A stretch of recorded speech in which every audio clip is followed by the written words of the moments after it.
नमस्कार मित्रांनो, अभ्यासवाणी या चॅनलवर तुमचं स्वागत आहे. अभ्यासवाणी रोज अभ्यास रोज प्रगती. आदिवासी विकास विभागाकडून चौकीदार या गट पदासाठी जाहिरात आलेली होती. तेव्हा 416 पदं होती आणि त्यात एसटी प्रवर्गाला एकही जागा नव्हती आणि त्याच्या संदर्भात एक जी.आर. पण आलेला होता. आता या संदर्भात त्यांनी आपल्याला एक आनंदाची बातमी दिलेली आहे. एक नवीन सुधारित जाहिरात काढलेली आहे, ज्याच्यामध्ये एसटी प्रवर्गाच्या देखील अजून एक्स्ट्रा जागा ज्या आहेत त्या ॲड करून दिलेल्या आहेत. त्यामुळे त्यांच्या प्रवर्गाचे फॉर्म जे आहेत ते भरू शकतात. तर बघा, 29 एप्रिल 2026ला सुधारित जाहिरात त्यांनी काढलेली आहे आणि यात आणखी एक महत्त्वाचा बदल झाला आहे.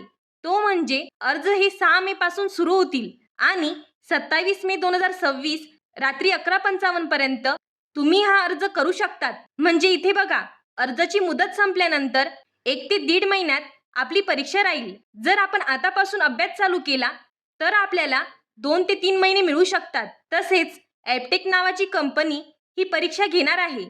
आता त्यांनी काय काय गोष्टी सांगितलेल्या आहेत ते आपण बघूया.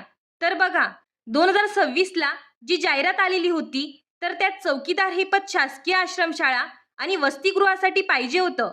तर यात एसटी प्रवर्गासाठी 0 जागा दाखवण्यात आल्या होत्या.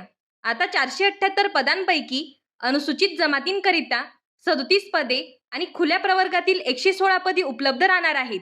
पण एसटी प्रवर्गाची त्यांनी काही पदे ॲड केलेली आहेत. जास्त नाहीये, म्हणजे जेवढं त्यांना आरक्षण आहे तेवढी नाही, परंतु 37 पदे त्यांनी ॲड केली आहेत. पण आता त्या प्रवर्गासाठी जागा ॲड झाल्या आहेत, तीच आपल्यासाठी आनंदाची गोष्ट आहे. यात कोणत्या ठिकाणी किती जागा ॲड झाल्या आहेत ते पाहून घ्या. बाकी सगळं सेमच आहे, फक्त अर्ज हे 6 मे पासून सुरू होणार आहे आणि याची पात्रता 10वी पास असणार आहे. सोबतच जागा वाढ पण झालेली आहे. आता आपल्याला फक्त सिलेक्शनचा निर्धार करायचा आहे. अशाच ॲक्युरेट अपडेट्ससाठी चॅनलला सबस्क्राईब करा. धन्यवाद. अभ्यासवाणी रोज अभ्यास रोज प्रगती.